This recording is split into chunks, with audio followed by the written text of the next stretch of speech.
dan kajian Islam. Simak Radio Roja Bogor 100.1 FM, Radio Roja Majalengka 93.1 FM, Radio Roja Palu 101,8 FM, dan Radio Roja Bandung 104.3 FM. Menebar cahaya sunnah.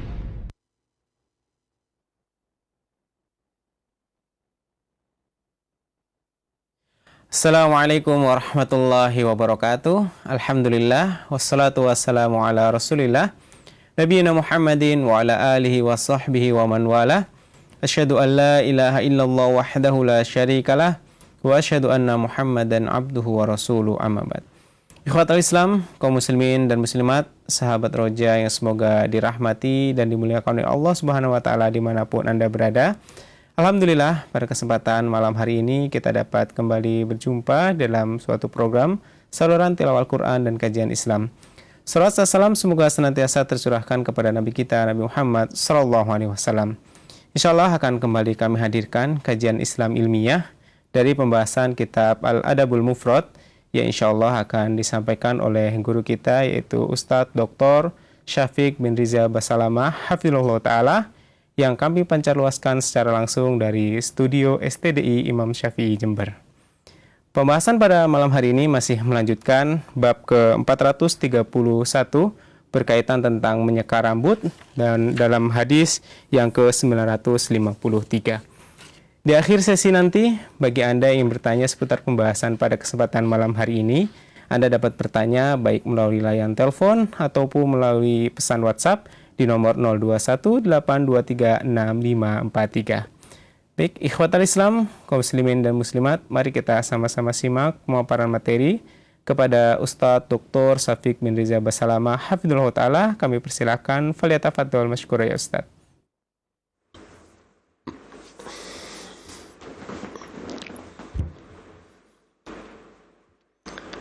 Assalamualaikum warahmatullahi wabarakatuh.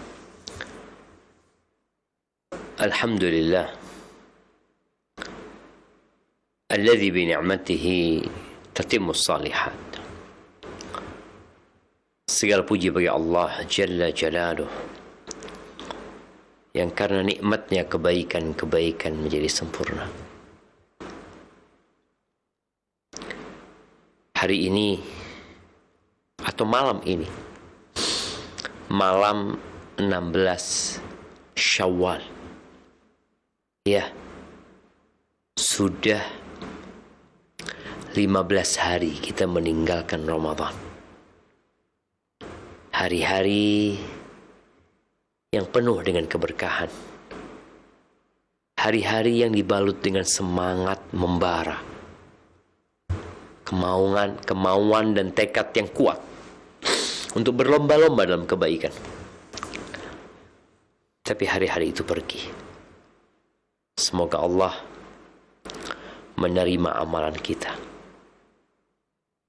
Dan semoga kita berjumpa lagi dengan bulan Ramadan. Allahumma salli wa sallim ala abdika wa rasulika Sayyidina wa maulana Muhammadin wa ala alihi wa ashabihi ajma'in, amma ba'd. Jamaah rahimakumullah, pemirsa Roja TV dan pendengar Radio Roja rahimakumullah dimanapun antum berada. Mungkin sebagian sudah menyelesaikan puasa Syawalnya, tapi mungkin sebagian belum. Maka yang belum, engkau punya kesempatan di sisa bulan Syawal ini untuk dapat merasakan kenikmatan Ramadan, sensasi berpuasa, yang mana Rasul sallallahu alaihi wasallam pernah ditanya tatkala diminta oleh seorang sahabat untuk memberikan arahan tentang amalan apa yang harus aku kerjakan. Maka Nabi alaihi salatu wasallam mengatakan, alaika bis-shaum fa innahu la ya'diluhu syai'. Engkau rajinlah puasa. Karena puasa itu adalah ibadah yang tidak tertandingi oleh apapun. Di mana seorang hamba meninggalkan makan yang merupakan kebutuhannya, minum yang menjadi tuntutan tubuhnya, dan syahwat yang halal dia tinggalkan karena Allah Subhanahu wa taala. Jamaah rahimakumullah, kita masih di bab 431. Bab apakah boleh seorang menyeka rambut saudaranya. Bahasa Jawanya itu mungkin metani ya. Kadang-kadang di rambut seseorang ada kutu. Ternyata hal itu diperbolehkan. Dan kita sudah membaca dalil yang menjelaskan hal tersebut. Di bab ini ada sebuah hadis yang sepertinya tidak memiliki hubungan yang erat dengan bab ini. Al-Imam Bukhari mengatakan, Haddatsana Ali ibnu Abdullah. Ini hadisnya panjang banget ya, ana bacain sampai selesai baru kita bahas bersama. Qala haddatsana Al-Mughirah ibn Salamah Abu Hisham Al-Makhzumi wa kana thiqatan. Qala haddatsana As-Sa'aq ibn Hazm. Qala haddatsana Al-Qasim ibn Mutayyib عن الحسن البصري عن قيس بن عاصم السعدي قال أتيت رسول الله صلى الله عليه وسلم فقال هذا سيد أهل الوبر. الحمد لله. عفوا.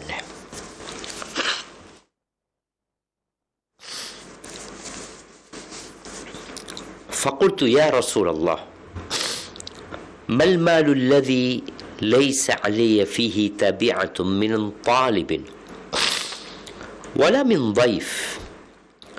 فقال رسول الله صلى الله عليه وسلم نعم المال 40 والأكثر 60 وويل لأصحاب المئين إلا من أعطى الكريمة ومنح الغزيرة ونحر السمينة فأكل وأطعم القانع والمعتر. قلت يا رسول الله ما أكرم هذه الأخلاق لا يحل بواد أنا فيه من كثرة نعمي. فقال كيف تصنع بالعطية؟ قلت أؤتي البكر وأؤتي الناب. قال كيف تصنع في المنيحة؟ قال إني لأملح الناقة. قال كيف تصنع في الطروقة؟ قال يغدو الناس بحبالهم ولا يوزأ رجل من جمل يختطمه فيمسكه ما بدا له حتى يكون هو يرده. فقال النبي صلى الله عليه وسلم فمالك أحب إليك أم مال مواليك؟ قال مالي. قال فإنما لك من مالك ما أكلت فأفنيت أو أعطيت فأمضيت وسائره لمواليك. فقلت لا جرم لئن رجعت لأقلن عددها. فلما حضره الموت جمع بنيه فقال يا بني خذوا عني فإنكم لن تأخذوا عن أحد هو أنصح لكم مني لا تنوهوا علي فإن رسول الله صلى الله عليه وسلم لم ينه عليه وقد سمعت النبي صلى الله عليه وسلم ينهى عن النياحة وكفنوا في ثياب التي كنت أصلي فيها وسودوا أكابركم فإنكم إذا سودتم أكابركم لم يزل لأبيكم فيكم خليفة وإذا سودتم أصاغركم هان أكابركم على الناس وزهدوا فيكم وأصلحوا عيشكم فإن فيه غنى عن طلب الناس وإياكم والمسألة فإنها آخر كسب المرء وإذا دفنتموني فسووا على قبري فإنه كان يكون شيء بيني وبين هذا الحي min Bakr bin Wa'il khumashat fala amanu safihan an ya'tiya amran yudkhilu alaikum aiban fi dinikum. Qala Ali فذكرت أبا النعمان محمد بن الفضل فقال أتيت الصعق بن حزن في هذا الحديث فحدثنا عن الحسن فقيل له عن الحسن قال لا يونس بن عبيد عن الحسن قيل له سمعته من يونس قال لا حدثني القاسم بن مطيب عن يونس بن عبيد عن الحسن عن قيس فقلت لابن نعمان فلما تحمله قال لا ضيعناه. أحبتي في الله, Al-Imam Bukhari menyebutkan dalam hadis ini dari riwayat Al-Hasan bin Basri. Kita tahu perawi hadis ini Ali bin Abdullah, dia meriwayatkan dari Mughirah ibn Salamah, dia meriwayatkan dari Sa'q bin Hazan. Ada yang menarik di nama Sa'q bin Hazan. Tadi membaca tentang nasabnya Sa'q bin Hazan. Ternyata di nama Sa'q bin Hazan, di nasabnya ada yang namanya Sa'ab. Sa'q itu artinya setrum, ya Pak. Ya, setrum listrik ya. Hazan itu artinya susah, keras kepala. Ada di nenek moyangnya yang namanya Sa'ab, artinya repot, sulit gitu. Pernah ada sahabat Nabi yang datang kepada Nabi SAW, lalu ditanya sama Nabi SAW, Mas muka, siapa namamu? Qala ana Hazan, namaku Hazan. Hazan itu tadi keras kepala, susah artinya. Lalu Nabi SAW merubahnya dengan nama Anta Sahl, engkau mudah orang. Apa jawab orang ini? Ma kuntu li ughayyira asman sammani bihi abi. Aku tidak akan merubah nama pemberian orang tuaku. Kata cucunya Sa'id ibn al-Musayyib ibn Hazan menceritakan tentang kakeknya nih, gara-gara kakeknya gak mau dirubah namanya, akhirnya yang namanya keras kepala itu tetap ada di rumah kita. Di sini namanya perawi hadis ini Sa'q ibn Hazan. Dia mengatakan telah mengajarkan kepada kami Al-Qasim ibn Mutayyab dari Hasan al-Basri. Hasan al-Basri meriwayatkan dari Qais bin Asim as-Sa'di. Qais bin Asim, dia kalau dilihat nasabnya ya, dia adalah Qais bin Asim ibn Sinan ibn Khalid ibn Minqar ibn Ubaid ibn Maqais ibn Amr ibn Ka'ab ibn Sa'ad. Dikenal dengan As-Sa'di tadi. Ibn Zaid Muna ibn Tamim, maka dia dikenal juga At-Tamimi. Kunyahnya Abu Ali radhiyallahu ta'ala anhu. Disebutkan bahwa Qais ini punya anak laki-laki jumlahnya 33 orang. Masya Allah coba. Belum anak-anak perempuannya ya. Kenapa yang dikenal anak laki itu? Anak perempuan dibawa sama suaminya biasanya. Dia ini adalah tokoh sebelum Islam. Dia ya banyak peperangan yang dia komandoi sebelum dia masuk Islam, dan akhirnya dia masuk Islam. Sebelum dia masuk Islam, dia juga mengharamkan khamr. Kenapa? Karena ketika dia minum khamr, Dia orang yang mulia, orang yang terhormat, yang tidak pernah godain perempuan. Bahkan bagaimana dia menjaga pandangannya terhadap istri tetangganya, ya. Ketika dia minum khamr, dikasih tahu dia itu tahu-tahu megang putrinya sendiri. Dia godain putrinya, dia cela orang tuanya. Kemudian setelah itu dia mengharamkan khamr. Enggak lagi dia minum khamr.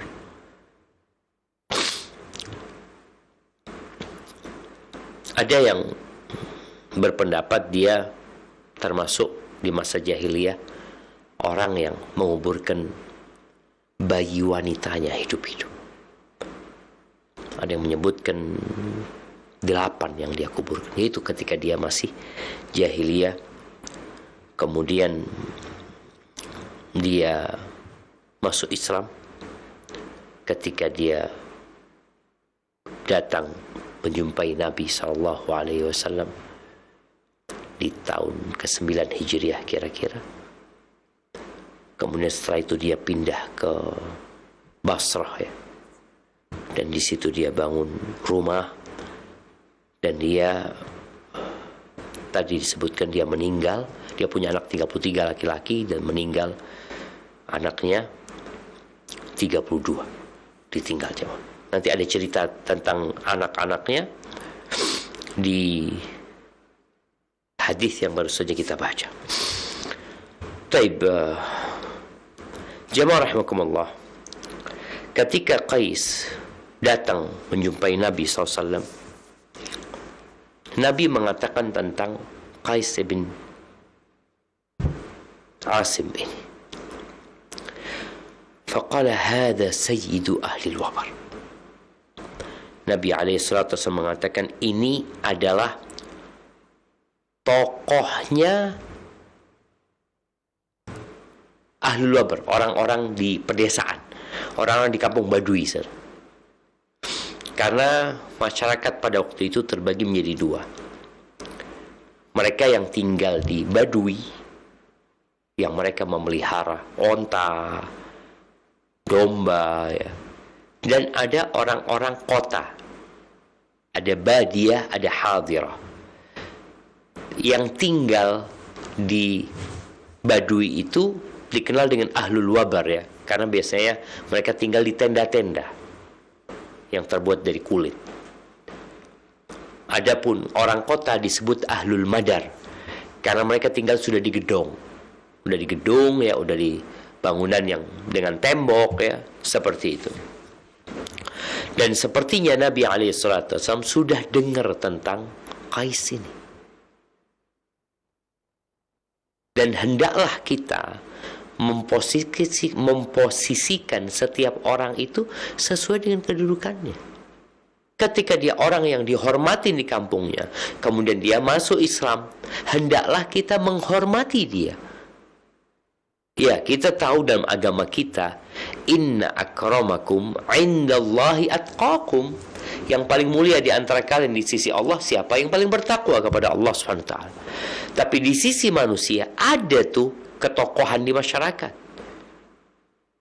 Maka hendaklah kita memuliakan orang dan memberikan posisi dia, karena itu dapat memperbaiki dirinya.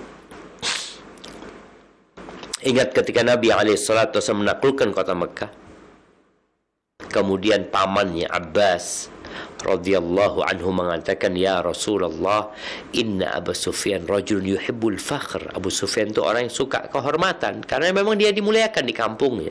Kasihlah dia kehormatan. Dikasih sama Nabi SAW. Dan Qais bin Asim ini terkenal orang yang santun, penyabar, ya. Ada seorang tabi'in yang namanya Al-Ahnaf ibn Qais. Al-Ahnaf bin Qais ini jadi percontohan dalam kesabaran juga. Pernah ditanya dia, engkau belajar sabar, tabah itu dari siapa? Dari sahabat yang akan kita bahas ini hadisnya. Dari Qais bin Asim. Kemudian dia menyebutkan kisahnya, bagaimana kesabaran Qais bin Asim ketika dia sedang duduk di kampungnya. Kemudian tahu-tahu dia sedang mengikat kakinya dengan surbannya. Datang satu orang diikat, satu orang ditandu. Satu orang diikat, satu orang ditandu mati. Maka dikatakan ini anak pamanmu membunuh anakmu. Itu Qais bin Asim tidak melepas ikatan tali di kakinya itu. Dia mengatakan kepada keponakannya ini, engkau telah melakukan kezaliman. Engkau mengurangi jumlah keluargamu sendiri, kata dia. Maka Qais mengatakan kepada salah satu anaknya, engkau lepaskan anak pamanmu ini, suruh bebasin. Dan engkau kuburkan saudaramu, lalu engkau kirimkan diahnya, dia itu 100 ekor onta dulu, kepada ibunda yang dibunuh itu. Subhanallah, Allah, ya mudah-mudahan kita dikasih sifat hilm ini ya, karena termasuk sifat yang dicintai Allah Azza wa Jalla. Kemudian ketika Nabi SAW menyebutkan hadza sayyidu ahli al-wabar, ini adalah tokohnya orang-orang Badui yang terhormat dan dimuliakan di sana. Faqultu ya Rasulullah, kemudian aku bertanya kepada Nabi SAW, mal mal alladhi laysa alayya fihi tabi'ah. Qais bertanya, apakah harta yang tidak ada konsekuensinya buat kita? Dia tahu bahwa seorang ketika dikasih kelebihan harta, maka dia punya tanggung jawab. Ada beban dalam harta tersebut. Ada hak-hak orang lain yang harus ditunaikan. Ada konsekuensi ketika engkau menjadi orang kaya. Maka dia bertanya, apa gitu loh harta, atau sebanyak apa harta yang konsekuensinya nggak berat tuh buat kita. Dia mengatakan, mal mal alladhi laysa alayya fihi tabi'an min talibin wala min dhaif. Tidak dari orang yang minta-minta konsekuensi, dan tidak dari tamu yang kita harus memuliakannya. Karena kalau ada orang minta, kita suruh bantu gitu loh. Ada tamu, kita harus memuliakannya. Maka Nabi SAW mengatakan, ni'mal malu arba'un. Ya, harta yang bagus itu 40 ekor onta. 40 ekor onta kau miliki itu. Maksimal situn. Artinya, kalau engkau nggak cukup dengan 40 ekor onta, maka 60 ekor onta. Lalu Nabi SAW memberikan penjelasan. Wailul li ashabil mi'in. Wail. Ini sebuah ancaman yang mengandung makna kesengsaraan, celaka ya, buat orang yang punya ratusan ekor onta. Dan Qais bin Asim ini punya ratusan onta. Karena dia nanti akan mengatakan, tidaklah di satu tempat, satu lembah, itu kalau di situ ada onta-ontaku, penuh semuanya dengan onta-ontaku. Ratusan onta. Maka celaka buat orang yang punya ratusan ekor onta. Illa, kecuali kalau dia berlaku dan bertindak benar. Illa man a'tal karimah. Kecuali orang yang bersodakoh dengan harta dari onta-ontanya dia itu yang bagus-bagus. Kan banyak orang itu kalau sodako, biasanya dia sodakohkan yang jelek. Dia punya ratusan ekor onta. Terus dia bersodakoh dengan onta yang jelek. Oh, akan ada tuntutan buat dia. Jadi orang yang punya ratusan ekor onta ini, anggap dia punya 500 ekor onta. Dari 500 ekor onta adalah onta-onta yang bagus. Ya dia kasih lah yang bagus tuh. Karena kita tahu, mana qasad sadaqatun min mal. Sedekah itu tidak mengurangi harta pada hakikat. Ketika kita memberikan yang terbaik, Allah akan kasih ganti yang lebih baik dari yang terbaik tadi. Percaya nggak? Allah nggak pernah ingkar janji. Wa manahal ghazirah. Tadi dia bersedekah yang terbaik, yang bagus-bagus. Wa manahal ghazirah. Manaha itu dahulu ya, ada namanya maniha. Dia memberikan kambing perah ya, atau onta yang bisa diperah susunya, dia titipkan ke orang. Tidak disodakohkan, tapi diberikan kepada orang sampai waktu tertentu di mana orang tersebut bisa memanfaatkan onta itu. Dimanfaatkan susunya, dimanfaatkan bulunya. Nanti kalau sudah selesai dia bisa balikin. Karena kita tahu onta itu akan berhenti keluar susu ketika anaknya udah gede umpamanya, maka dia namanya maniha. Jadi orang itu dikasih onta, dia nggak punya onta, ini loh onta, kalau engkau pelihara nih onta, kasih makan, kau silahkan manfaatkan air susunya, kau mau dinaikin mungkin dari keperluan silahkan, nanti diberikan. Dan disebutkan dia meminjamkan, kalau bahasanya mungkin kita itu meminjamkan onta yang susunya banyak, bukan onta-onta kurus. Kita berikan ke saudara kita agar dia kasih makan, kemudian jadi gemuk lalu kita ambil. Enggak, malah yang kau berikan itu adalah yang susunya banyak. Nah, wa naharas samina. Yang pertama dia bersodakoh dengan yang bagus, kemudian memberikan maniha, pinjaman onta tadi yang susunya banyak. Yang ketiga, dia menyembelih yang gemuk untuk dibagikan dagingnya. Masya Allah, jemaah. Ini berbagai bentuk berbagi.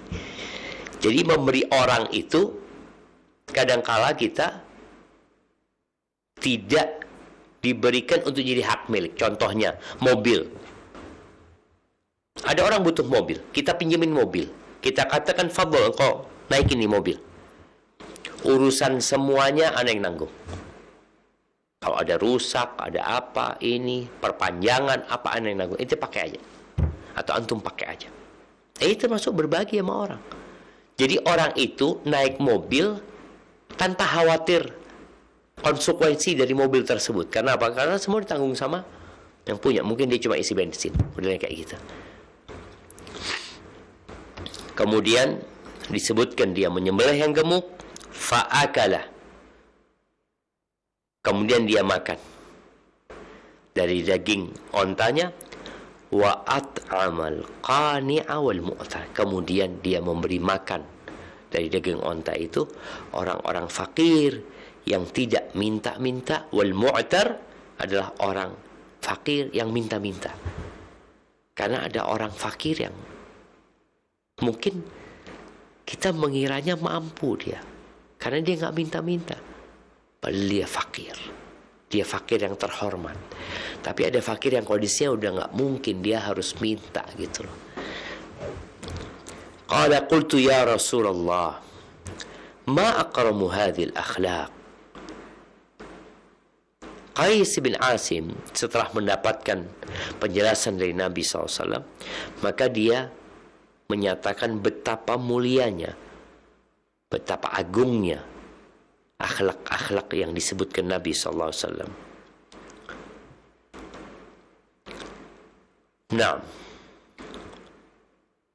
kemudian Qais menceritakan tentang onta-onta dia. Dia mengatakan, La yuhallu biwadin ana fihi min kathrati na'ami. Aku punya onta-onta ya Rasulullah, sampai kondisi kalau dia berada di lembah yang luas, ia penuh dengan ontaku. Jadi orang lain kalau mengembali situ nggak bisa, karena udah penuh dengan onta-ontaku. Maka kemudian Nabi SAW mulai bertanya kepada Qais, kaifa tasna'u bil 'atiyah? Nabi menanyakan tentang bagaimana sikapmu dengan pemberianmu. Seperti apa sih engkau ngasih sama orang?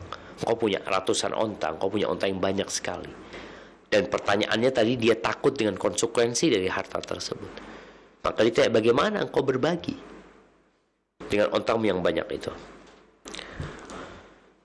Maka kata Qais, u'til bikra wa u'tin nab. Ya, kalau bicara bagaimana aku memberi kepada orang lain, ya aku bagikan yang masih muda, aku bagikan yang sudah tua, aku bagikan. Artinya ada orang yang mungkin dengan onta yang lebih tua bisa dia gunakan untuk membajak sawahnya, mungkin bisa ditunggangin, ya. Dan aku berikan yang masih muda-muda, yang mungkin dengan itu bisa dipelihara untuk jadi lebih besar nantinya. Nah, kaifa tasna' fil maniha? Bagaimana sikapmu dengan maniha? Yang tadi Nabi SAW menyebutkan bahwa orang yang punya ratusan onta itu, ya hendaklah dia membagikan yang bagus-bagus, kemudian memberikan maniha. Tadi onta yang dipinjamkan kepada seseorang untuk dipelihara, dan dia bisa memanfaatkan air susunya.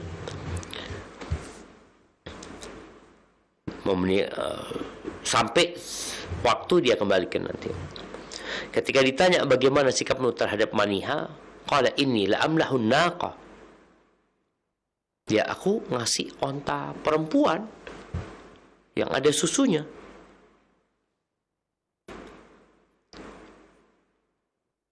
Nah, taib, disebutkan di beberapa teks kitab Adabul Mufrad, dia mengatakan inni la amnahu mi'atan naqa. Al-mi'ah, aku meminjamkan 100 ekor onta. Nanti kalau dia punya ratusan onta, dia cuma ngasih satu, ya bakhil berarti. Dia mengatakan 100 yang dia pinjamkan. Dipinjamkan di fulan, mungkin dia punya keluarga fulan, banyak yang dia pinjamkan ini jemaah. Di riwayat lain dikatakan inni la amnahu fi kulli amin mi'ah. Tiap tahun aku pinjamkan 100 ekor onta. Tiap tahun. Nanti balikin lagi itu kan. Nanti pinjemin lagi, seperti itu. Agar mereka orang-orang miskin itu, ya dia kan kepingin minum susu. Dulu itu nggak ada kulkas ya maaf. Jadi orang itu ya minum susu, ya hari itu dia perah, hari itu dia minum. Ya. Kemudian ditanya lagi sama Nabi SAW. Kaifa tasna'u fit taruqah? Bagaimana sikapmu terhadap taruqah? Taruqah itu onta jantan yang digunakan untuk membuai onta betina. Orang itu kan yang dia butuhkan onta itu anak-anaknya, sehingga kadang-kala dia nggak punya pejantan. Maka ditanya sama Nabi SAW, gimana engkau berkaitan dengan pejantan yang kau miliki? Maka Qais mengatakan, yaghdun nas bihibalihim. Orang-orang itu ya Rasulullah berangkat membawa onta-onta betina mereka menuju ke tempat yang dimana onta-ontaku di sana.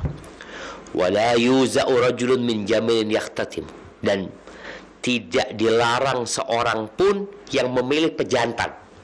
Mau pejantan yang bagus, yang kayak apa, ketika dia butuh sama pejantan, tidak dilarang. Kita kan kadang-kala kalau ada orang mau pinjam pejantan,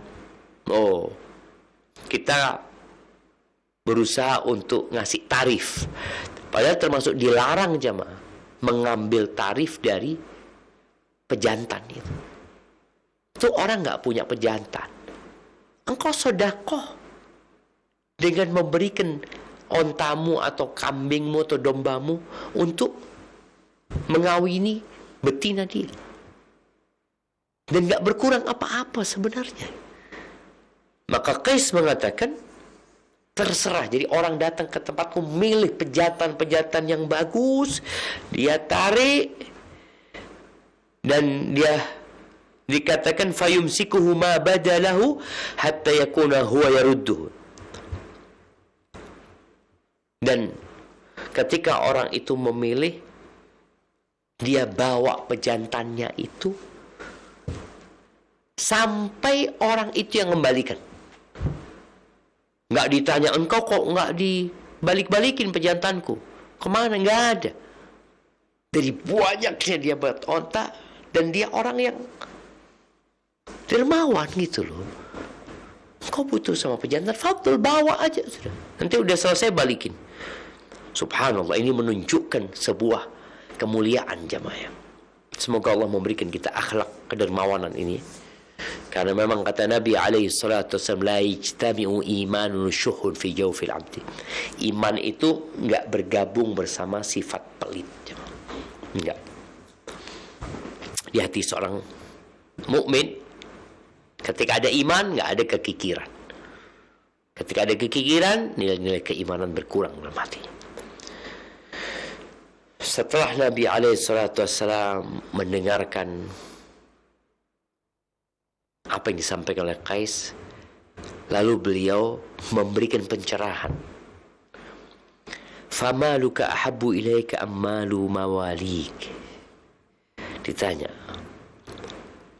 hartamu lebih engkau cintai atau harta keluargamu, harta ahli warismu, harta anak-anakmu, harta kerabatmu? Maka Qais mengatakan, mali, ya hartaku ya Rasulullah. Masa kita cinta sama hartanya orang? Kan enggak. Orang itu cinta dengan harta dia. Hartanya orang ya milik orang, hartanya tetangga, hartanya anak-anak kita milik dia. Ya hartaku yang lebih aku cintai. Qala Nabi SAW, fa innama laka min malika ma akalta fa afnait au a'taita fa amdait. Di beberapa riwayat dikatakan au labista fa ablait. Hartamu yang milikmu itu adalah yang kau makan, kemudian jadi habis, benar-benar milik kita. Atau yang kau pakai baju, ya beli baju sampai usang bajunya, sampai rusak, itu hartamu. Au a'tait fa'amdait. Yang riwayat dikatakan au tasaddaqta fa'amdait.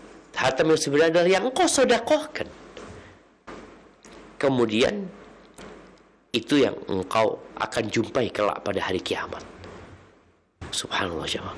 Artinya Nabi memotivasi Qais yang sudah dermawan ini untuk lebih dermawan lagi. Bahwa hartamu itu adalah yang kau bagikan sebenarnya, yang kau makan, yang kau pakai. Wasairuhu limawali.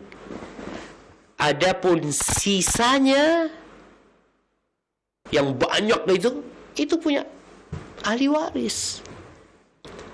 Kita tahu jemaah, di hadis lain Nabi SAW mengatakan, yaqulu ibnu Adam mali mali. Manusia mengatakan hartaku, milikku. Dia nggak sadar mana yang miliknya sebenarnya, mana yang harta dia. Harta dia itu 3 yang disebutkan Nabi SAW. Dan tatkala seorang meninggal dunia, maka hartanya akan jadi milik ahli waris. Yatba'ul mayit thalathatun, kata Nabi SAW. Yang ikut mayit ketika dia diantarkan ke kuburan, maka 3. Yarji'u thnan wa yabqa wahid. Yang 2 pulang, yang 1 tinggal. Keluarganya pulang, hartanya pulang. Yang menemani dia di kubur siapa? Amalan dia. Setelah mendapatkan penjelasan itu dari Nabi SAW, dia sudah baik. Dia punya ratusan harta, ratusan onta. Setelah mendengarkan dari Nabi SAW, faqultu la jarama la in raja'tu la uqillanna adadaha. Dia benar-benar terpengaruh, terdampak apa? Dia nasihat Nabi SAW benar-benar mengena kepada dirinya. Dia mengatakan, nggak ada alasan lagi. Kalau aku pulang, pasti aku akan kurangi jumlahnya. Dia akan berpikir, ya aku akan infakkan agar jadi milikku. Aku akan sedekahkan di jalan Allah Azza wa Jalla. Taib, di situ dia berjanji, dan disebutkan dalam riwayat lain yang mengatakan fa fa'ala wallahi. Dia benar-benar menjalankan yang dia janjikan kepada Nabi sallallahu alaihi wasallam. Taib, ketika dia pulang, dia sedekahkan. Kemudian disebutkan bahwa dia pindah ke Basra. Ketika dia hendak meninggal dunia, dia kumpulkan anak-anaknya. Faqala ya bunayya. Ada yang mengatakan jumlah anaknya 33 ya, seperti tadi disebutkan. Ada yang mengatakan 32. Maka dia kumpulkan anak-anaknya, lalu dia memberikan wasiat. Faqala ya bunayya, wahai anak-anakku. Ya, 33 itu mungkin dari beberapa istri. Khudhu anni. Ini sebuah wasiat dari orang tua ya. Dia berkatakan, ambillah nasihat dari aku. Dengarkan yang aku hendak katakan kepada kalian, agar mereka fokus gitu. Qala fa innakum lan ta'khudhu an ahadin huwa ansahu lakum minni. Ini muqaddimah. Sebelum dia memberikan nasihat, dia memanggil anak-anaknya dengan katakan ya bunayya. Kemudian dia berusaha untuk memberikan penjelasan dengan mengatakan ambillah dari aku ya. Kemudian dia juga berkata, kalian gak akan mengambil dari seseorang seperti yang akan diberikan oleh aku gitu. Ini orang tua tentunya ingin kebaikan buat anak-anaknya gitu. Dia tidak memberikan wasiat, yang dengan wasiat itu semoga anak-anaknya hidupnya lebih baik ke depan. Qala la tanuhu alayya. Jadi insya Allah anak-anaknya semuanya masuk Islam. Ketika bapaknya yang mulia masuk Islam, semua anaknya masuk Islam. Kalian jangan meratapi aku kalau aku mati. Apa alasannya? Yang pertama, fa inna Rasulullah SAW lam yunah alaih. Nabi SAW yang beliau lebih mulia dari aku. Beliau utusan Allah, beliau nggak diratapi. Karena termasuk tradisi jahiliyah itu meratapi mayitnya. Bahkan mereka punya kelompok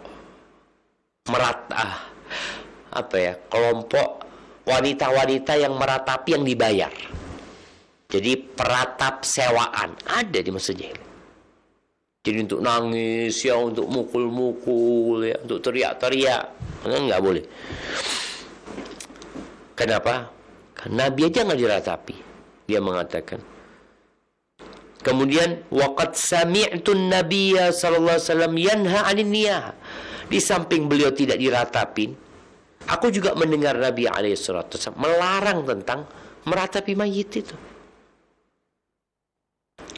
Kemudian setelah itu dia mengatakan wa kafinuni fi thiyabil lati kuntu usalli fiha. Kafani aku di pakaian yang biasa aku pakai untuk sholat.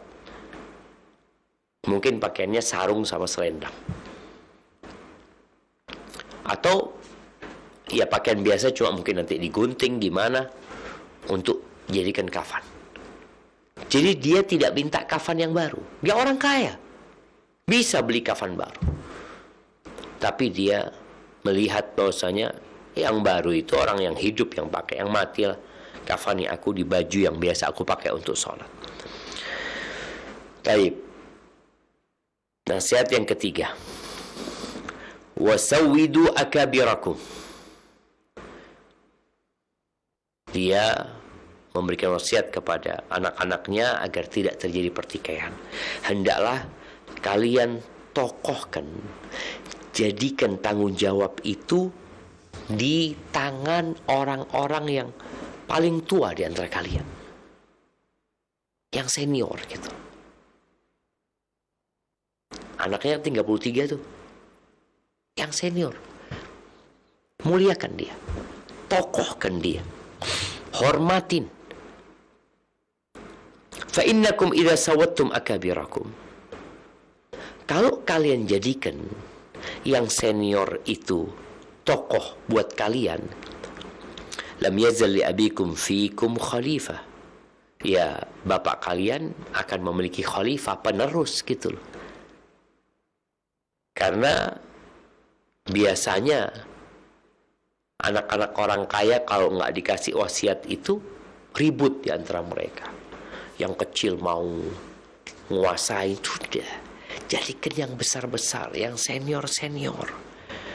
Ini hendaklah orang-orang yang punya duit itu demi menjaga persatuan anak-anaknya, berikan tanggung jawab kepada yang dewasa, kepada yang senior.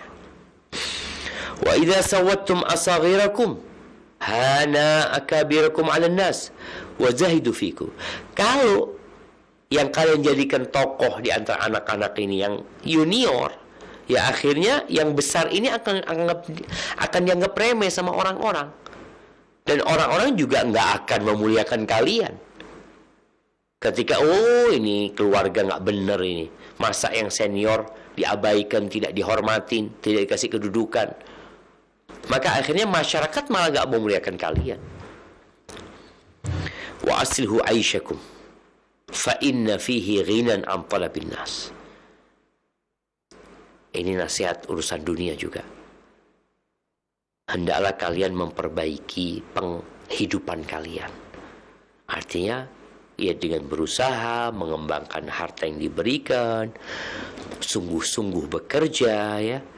Ini orang tua ngasih nasihat, jangan sampai dapat warisan, ngabisin warisan. Berapa banyak orang tua yang mewariskan harta kepada anaknya, akhirnya sama anaknya dibuat foya-foya, habis tuh harta. Maka Qais mengingatkan anak-anaknya agar tidak menghabiskan warisan tadi. Perbaiki penghidupan kalian. Jadi ketika dapat fulus rizki, dikembangkan. Dan memang ada hadis Nabi SAW jamaah yang disesuaikan oleh beberapa ulama. Ketika seorang itu punya tanah, dia jual aset. Kalau ternyata aset yang dijual kemudian dapat duit, duitnya tidak digunakan untuk beli aset lagi, tidak untuk beli tanah umpamanya atau rumah, maka nggak diberkahin sama Allah SWT. Orang jual aset, beli mobil untuk gaya-gaya, untuk berbangga-banggaan, akhirnya nggak diberkahin. Maka berapa banyak tuan tanah yang anak-anaknya berantakan. Akhirnya dulu dia tuan tanah, akhirnya dia nyewa rumah. Kemana hartanya? Karena tadi dia tidak memperbaiki sumber penghasilannya. Mereka hanya mau menghabiskan hasil dari orang tuanya. Maka Qais mengatakan aslihu aisyakum. Kenapa? Fa inna fi ghinan an talabin nas. Kata dia, ketika kalian perbaiki sumber penghasilan kalian, penghidupan kalian, ya kalian tidak akan minta-minta sama orang. Kalian nggak akan minta tolong sama orang ya. Enggak, udah alhamdulillah punya rezeki cukup gitu loh. Kita tahu memang rezeki ditentukan Allah Azza wa Jalla, tapi ada usaha dari kita. Kemudian wa iyyakum wal mas'alah. Kalian jangan sampai minta-minta. Tuh, nasihat dari orang tua. Jangan sampai kalian minta-minta. fa innaha akhiru kasbil mar'i. Itu adalah akhir sumber penghasilan seseorang. Kalau harus minta itu terakhir kalau sudah nggak mampu lagi. Tapi jangan kalian sampai minta-minta. Kemudian wa idza dafantumuni fasawu alayya qabri. Kalau kalian menguburkan aku, maka bikin kuburanku rata sama tanah. Nggak usah dikasih tanda apa-apa. Nggak usah dikasih tanda apa-apa. Kenapa dia katakan seperti itu? Beliau menyebutkan sebabnya. Fa innahu kana yakunu syai'un baini wa baina hadzal hayy min Bakar bin Wa'il khumashat.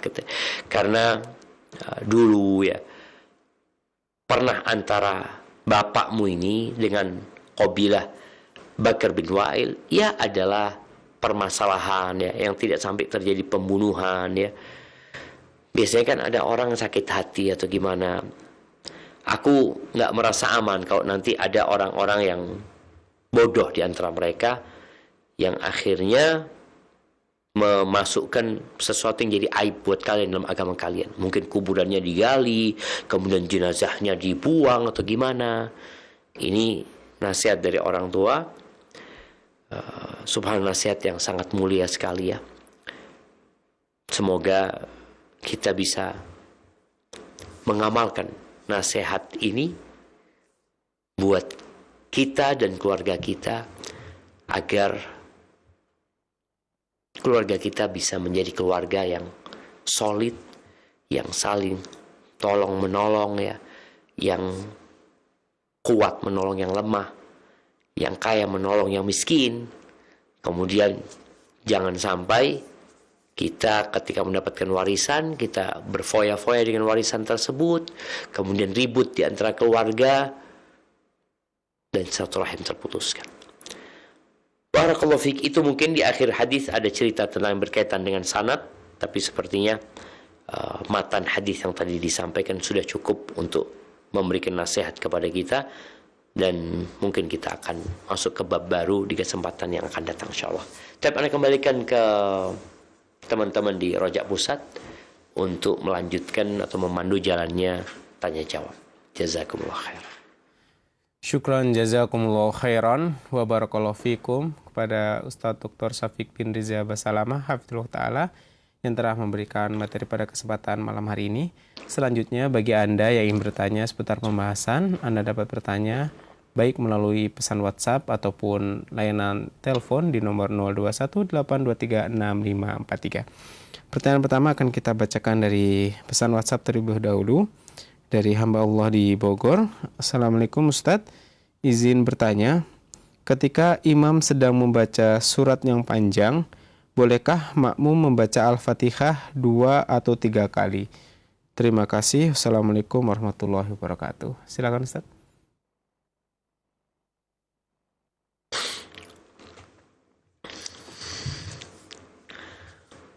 Masya Allah, barakallahu fiik. Nah, yang pertama, ketika imam membaca surat yang panjang, boleh jadi sholatnya itu sholat jahriyah atau sholat sirriyah. Ketika sholatnya sholat jahriyah, maka makmum boleh mencukupkan diri dengan mendengarkan bacaan imam. Kalau dia mau baca Al-Fatihah, dia baca, tapi cukup sekali. Sisanya dia dengarkan. Ketika sholat itu sholat sirriyah, sama juga. Dia cukup sekali membaca Al-Fatihah. Gimana kalau imamnya nggak ruku-ruku? Dia baca surat-surat yang lainnya. Al-Fatihah tetap dibaca hanya sekali ya. Barakallahu fikum. Nah. Syukran jazakumullah khairan wa barakallahu fik Ustadz atas jawabannya. Semoga bermanfaat bagi penanya. Masih dari pesan singkat dari hamba Allah di Depok. Assalamualaikum warahmatullahi wabarakatuh. Afan Ustadz bertanya di luar tema, mohon nasihatnya buat ana dan istri. Saat ini usia pernikahan kami sudah 5 tahun lebih. 2 anak kami meninggal saat di dalam kandungan. Anak yang pertama 6 bulan kandungan. Anak yang kedua 5 bulan kandungan. apakah dua anak yang sudah meninggal bisa memberi syafaat kepada kami? Mohon doanya Ustadz, semoga Allah karuniakan kepada kami anak keturunan yang soleh, solehah, qurrata ayun. Amin. Barakallahu fiik. Wassalamualaikum warahmatullahi wabarakatuh.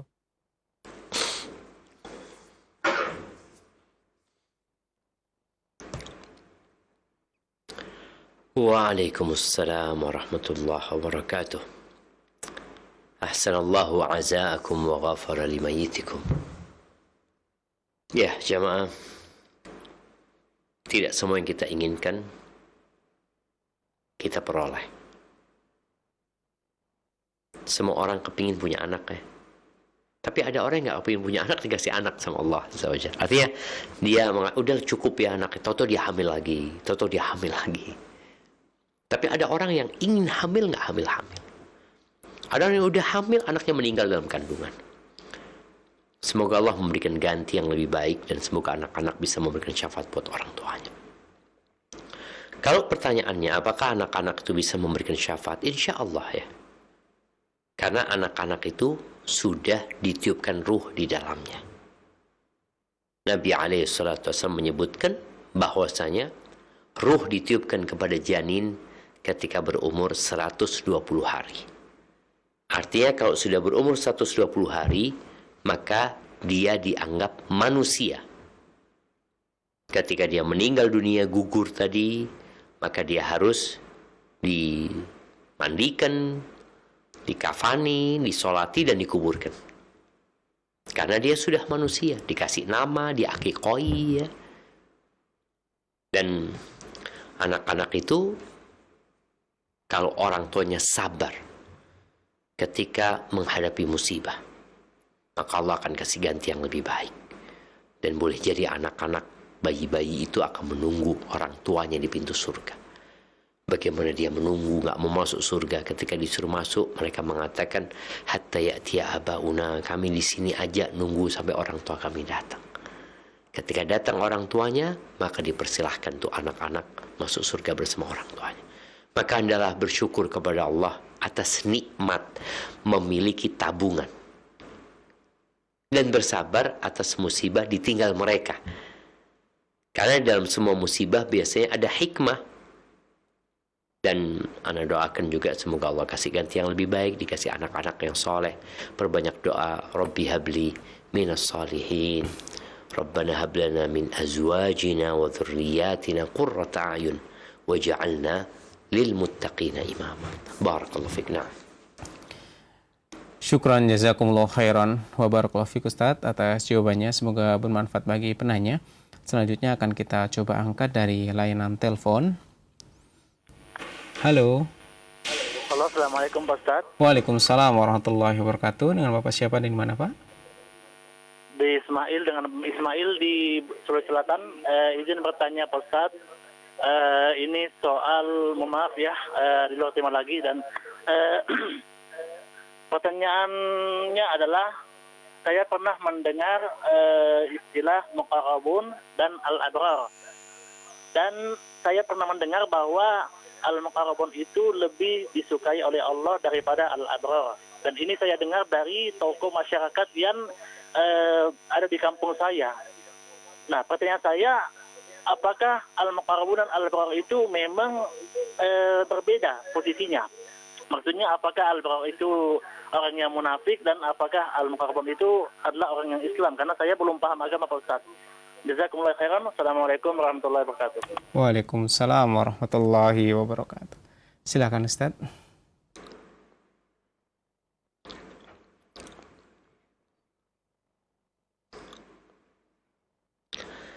Masya Allah, barakallahu fiik.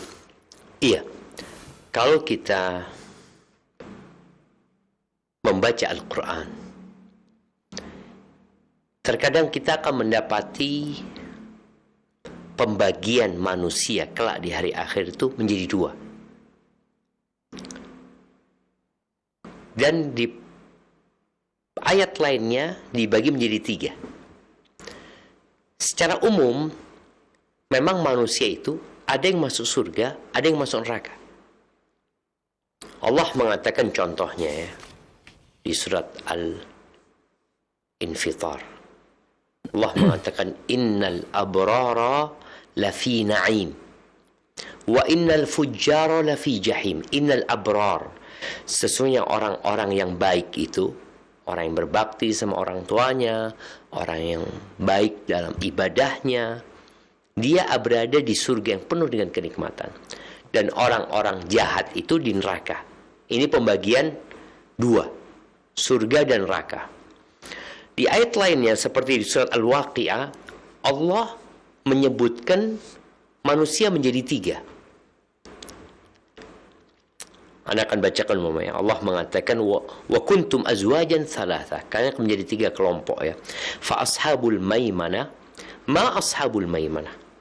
Ashabul maimana, golongan kanan, betapa indahnya golongan kanan ya.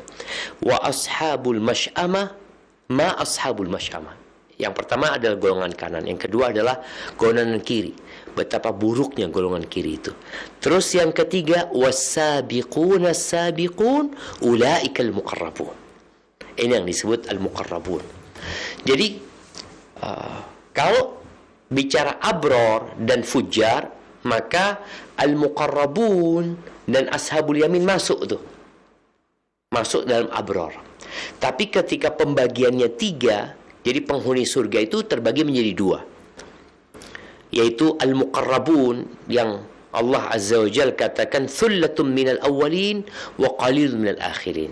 Kebanyakan dari orang-orang terdahulu dan sedikit dari orang-orang yang akan datang.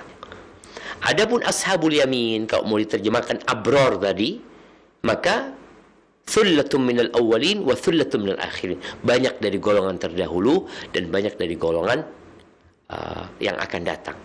Jadi pembagiannya kalau dua, maka ada abror, ada fujar. Tapi kalau pembagiannya tiga, tadi ada ashabul yamin, yang dia termasuk orang-orang abror, dan ada al-muqarrabun. Al-muqarrabun ini lebih tinggi kedudukannya. Surganya berbeda. Karena memang mereka adalah orang-orang yang dikatakan was-sabiquna as-sabiqun, orang yang berlomba-lomba dalam kebaikan. Jadi ada orang kan yang melaksanakan ketaatan, melaksanakan sunnah, sholat di masjid di sholat pertama ya. Ada orang yang melaksanakan kewajiban, meninggalkan yang haram saja. Maka tentunya kedudukannya berbeda. Itu mungkin wallahu a'lam bishawab. Nah. Syukran jazakumullah khairan wa barakallahu fiik Ustaz atas jawabannya, semoga bermanfaat bagi penanya. Selanjutnya akan kita bacakan kembali dari pesan WhatsApp. Assalamualaikum Ustaz, izin bertanya.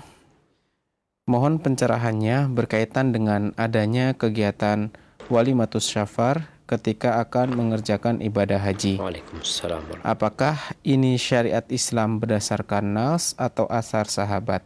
Syukran katsir dari Bapak Sa'adullah di Kota Tangerang. Silakan Ustaz.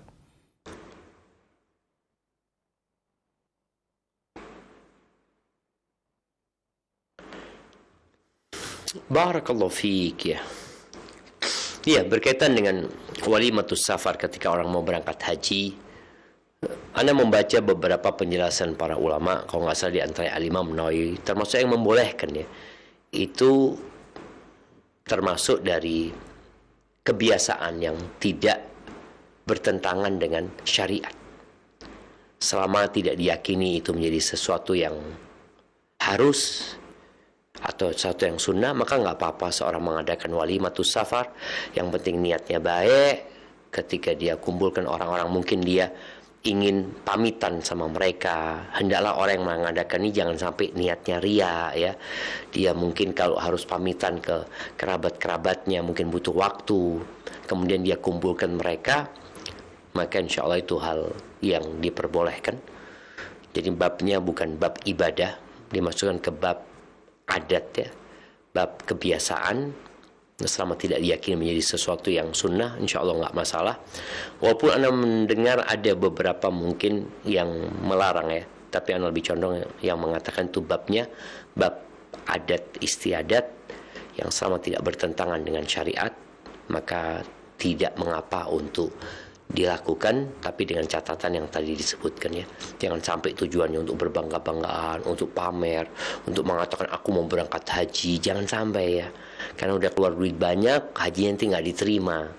Karena syarat ibadah diterima itu yang pertama ikhlas, yang kedua sesuai dengan syariat. Hadza wallahu a'lam bishawab. Nah. Syukran jazakumullah khairan wa barakallahu fiik Ustaz atas jawabannya, semoga bermanfaat bagi penanya. Masih dari pesan WhatsApp dari hamba Allah di Depok. Assalamualaikum. Maaf pertanyaan di luar tema. Ada pertanyaan dari mu'alaf. Kenapa sholat maghrib itu ganjil 3 rakaat Waalaikumsalam. sedangkan yang lainnya genap? Jazakallahu khairan. Wassalamualaikum. Silakan Ustaz.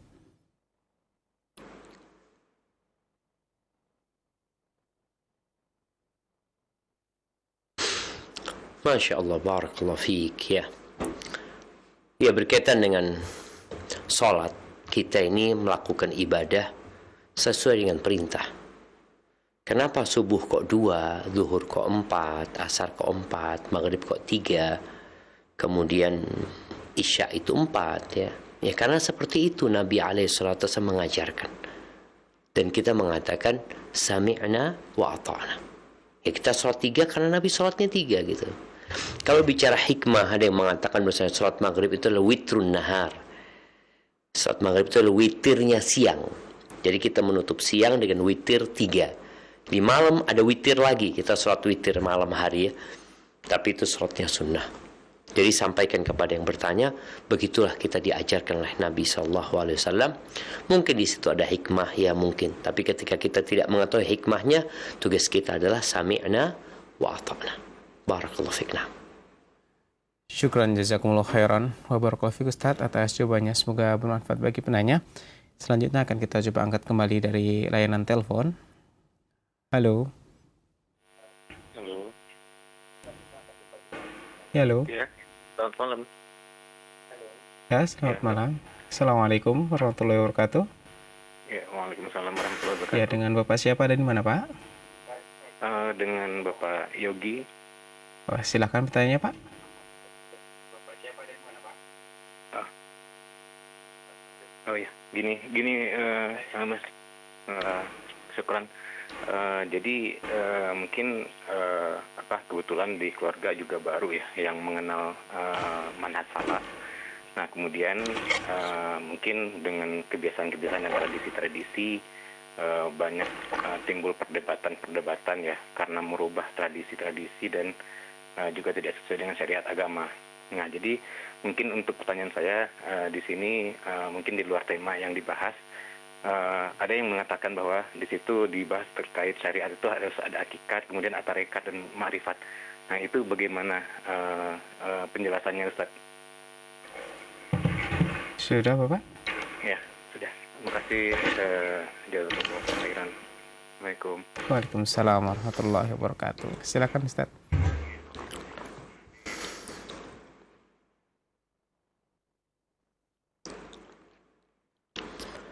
Barakallahu fiik ya. Ya wallahu alam, yang ana tahu kalau bicara pembagian agama atau derajat tingkatan beragama itu dijelaskan dalam hadis Jibril bahwa tingkatan pertama adalah Islam. Kemudian naik lagi iman, yang paling tinggi adalah al-ihsan. Bagaimana seorang beribadah kepada Allah seakan-akan dia melihat Allah. Kalau nggak bisa, maka dia yakin Allah melihat dirinya. Adapun pembagian syariat, tariqat, hakikat, ma'rifat, itu dilakukan oleh sebagian kelompok sufi ya, yang terkadang ada pemahaman yang menyimpang di sana. Ada orang yang dianggap, oh engkau masih syariat, engkau masih belum ngerti, kami sudah tingkatannya sudah tinggi. Bahkan ada yang berhenti sholat di antara mereka, ada. Karena sudah mencapai makom yang udah nggak wajib lagi sholat. Jadi mungkin ketika berdialog sama keluarga, maka sampaikan bahwa kami masih belajar ya. Kami masih belajar, kami ingin mendalami agama melalui Al-Quranul Karim. Ketika mereka memberikan penjelasan, yang penjelasan itu ada dalam Al-Quran, kemudian ada dalam hadis Nabi SAW, maka kita ikutin. Jadi kita bahasanya sama mereka ya, kita memang ingin kebenaran. Boleh jadi engkau benar gitu loh, kalau memang engkau mendatangkan dalil dan mendatangkan penjelasan para ulama tentang dalil tersebut, boleh jadi ya kita ikutin. Tapi sampaikan bahwasanya apabila terjadi pertikaian, Allah mengatakan farudduhu ilallahi war rasul, kembalikan kepada Allah dan Rasulnya. Jadi bukan kepada akal kita, bukan kepada nafsu kita. Hadza wallahu a'lam bissawab. Nah, sepertinya itu jamaah menjadi pertanyaan terakhir kita pada perjumpaan kita kali ini. Semoga Allah Azza wa Jalla memberikan kepada kita taufik dan hidayahnya agar kita dapat menjalankan agama ini dengan baik dan benar, dan semoga Allah mematikan kita husnul khatimah. Jangan lupa yang punya kemampuan dan kesempatan untuk puasa Syawal, ya, hendaklah puasa Syawal, karena barang siapa yang puasa Ramadan kemudian diikuti 6 hari ini bulan Syawal, seperti puasa 1 tahun pahala wajib jemaah. Jazakumullah khair. Ana mohon undur diri. Wassalamualaikum warahmatullahi wabarakatuh. Waalaikumsalam warahmatullahi wabarakatuh. Syukran jazakumullahu khairan wa barakallahu fikum kepada Ustadz Dr. Syafiq bin Rija Basalamah FA hafidhahullah ta'ala yang telah memberikan tambahan ilmu serta nasihat-nasihatnya pada kesempatan malam hari ini. Semoga Allah Subhanahu wa ta'ala senantiasa memberikan perlindungan dan kesehatan kepada Ustadz beserta keluarga. Dan kami ucapkan syukran jazakumullah khairan atas kebersamaan Anda pada kesempatan malam hari ini. Mohon maaf untuk pertanyaan-pertanyaan tidak dapat kami bacakan secara keseluruhan. Kami segenap kru yang bertugas mohon maaf apabila ada kesalahan. Kami undur diri. Subhanakallahumma bihamdika asyhadu an la ilaha illa anta astaghfiruka wa atubu ilaik. Wassalamualaikum warahmatullahi wabarakatuh.